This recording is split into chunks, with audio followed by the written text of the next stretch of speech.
Good morning, you beautiful people. Do you know how long I've spent wondering how to start this greeting of this video? Good morning, good afternoon, good evening.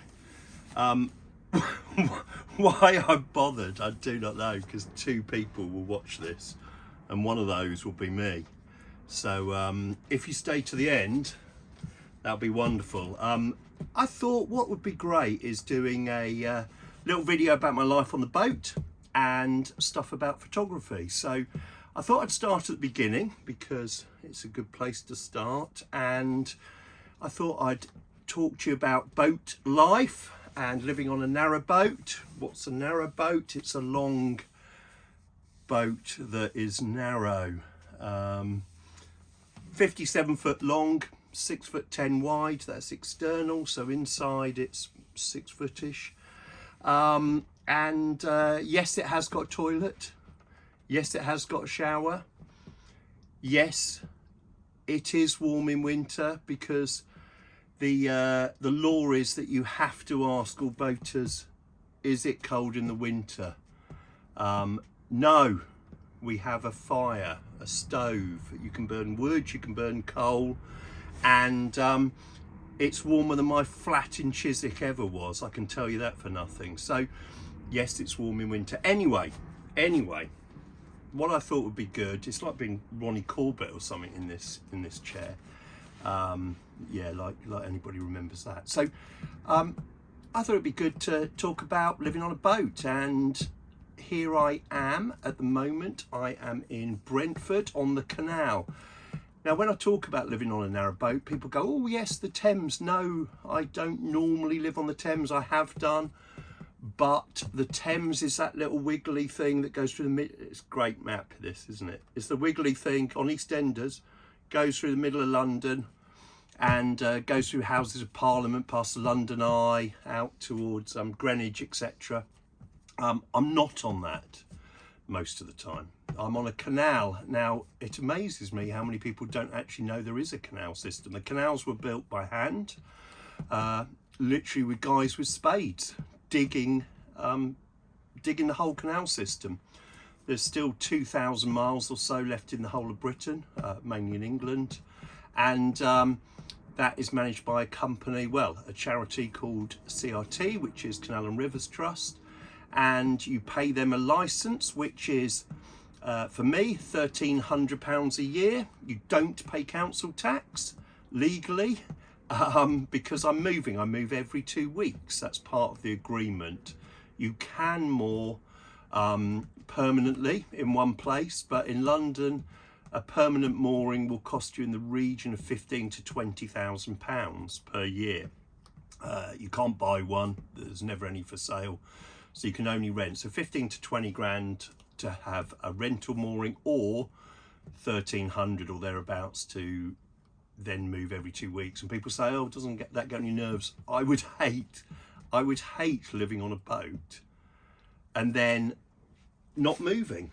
It would be like buying a car and sitting in your driveway or something. So yes, I love moving. There's plenty of lovely places around London, and I like to sort of think that, or I tend to say that I'm a local in lots of places, because when you actually live in a place for 2 weeks or so, and bear in mind you keep going back to the same places, but when you live in the same place for 2 weeks, you get to know where the coffee shop is, where the pubs are, where's good to go in that little area. Whereas normally, if you live like a normal person in a flat or a house, you sort of go to a place for the day and then you come home, so you don't really get a feel of what it is to live there. So it is great moving around. So the canal, anyway, the Thames, we've said, that's the wiggly bit, goes through the middle of London. The canals go, so this is the Thames, canals go above it, from Brentford, where I am now in West London, all the way to Limehouse, which is in East London. Then it goes up from Limehouse, there's the River Lee, and that goes up towards Hoddesdon, Hertford, Bishop Stortford, and on this side I can get onto the I'm on the Grand Union. I can go up to Birmingham, Manchester, Liverpool. I've only actually gone as far north as Birmingham at the moment, which is beautiful. You say Birmingham and everybody goes, Birmingham. But Birmingham from the canal, everything looks better from the canal. It really does. You know, you can be on a boat, and even the outskirts of Birmingham look stunning. So there you go. Very different experience from driving in your car. Driving your car at 70 miles an hour on a motorway and you don't see anything. But on my boat it does about 3 miles an hour, and so you do get to see. You have to see the countryside. You can't go faster. So you know, don't be in a rush if you're trying to get from A to B. Is there anybody still watching? I ask myself at this point. I've been going probably a couple of minutes, and if anybody stays to the end, I'll be a very happy man. I don't know. Will I be a happy man? Does it make any difference to me if you watch it or not? Probably not. But this is a trial. See if you like it. See if you like me waffling on. Because I know that people who pretend to be at work, nobody works in London. That's the first thing. Nobody works. Walk past any coffee shop or pub, all of them have loads of people in. Nobody's doing any work. So what they do is they watch social media. So I thought this could fill their days. Before I moved onto my boat, I knew nothing, almost nothing. I'd rented a narrowboat 20 odd years before on my honeymoon with my wife. That's who you usually take on a honeymoon with you. And we'd gone from Oxford to Windsor and back on the Thames, and then hadn't touched a narrowboat since then for 20 odd years. Bought this one. I thought, how hard can it be?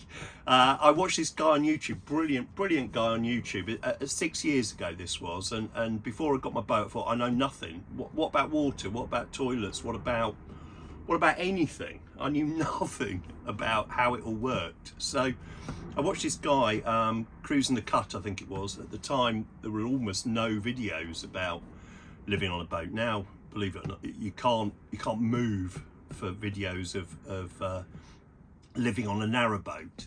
So, but back then there was only him. Brilliant. He explained how this worked, how that, what you had to. Fantastic. I watched all of his videos several times.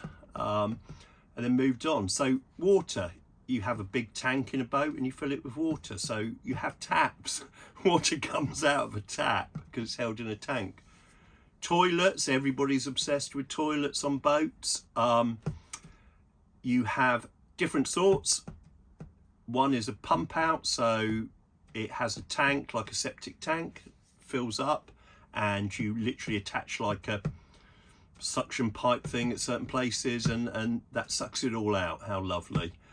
Or you have like a chemical toilet where you have to go and carry it and empty it, but that definitely is not for me, thank you. So anyway, plenty of YouTube videos now. I do watch them, or I have watched some though. Oh my good God, I have fallen asleep or just willed myself to end it all within a minute of watching them. So I'm hoping, I thought surely mine could be more interesting than those, but I am hoping that what happens is we're not going to get this and you go, actually yours was much worse than all of the others. So if you're still watching, that's fantastic, because oh my gosh, I couldn't watch most of them. But now, yeah, there's plenty of people living on narrowboats. Why? Well, because if you want to live in London, a one-bed flat costs you about £400,000 upwards. Unless you have money from your parents, there is no hope in hell that you can buy one of those. So a lot of people are moving on to boats now, more and more. It is genuinely a wonderful thing. Waking up in the morning, from my bed I can look straight out of my windows, and there's the canal or the river. There's the canal straight in front of me. Even if you've got a flat that's right next to the river, you're still not part of the river. You are separated from it. But on a boat, you are on the water. You are a part of this thing, with the ducks and the geese and the coots, which are the blooming noisiest little things ever. So you soon maybe don't like coots as much. They're loud all night. And Canada geese, they're loud.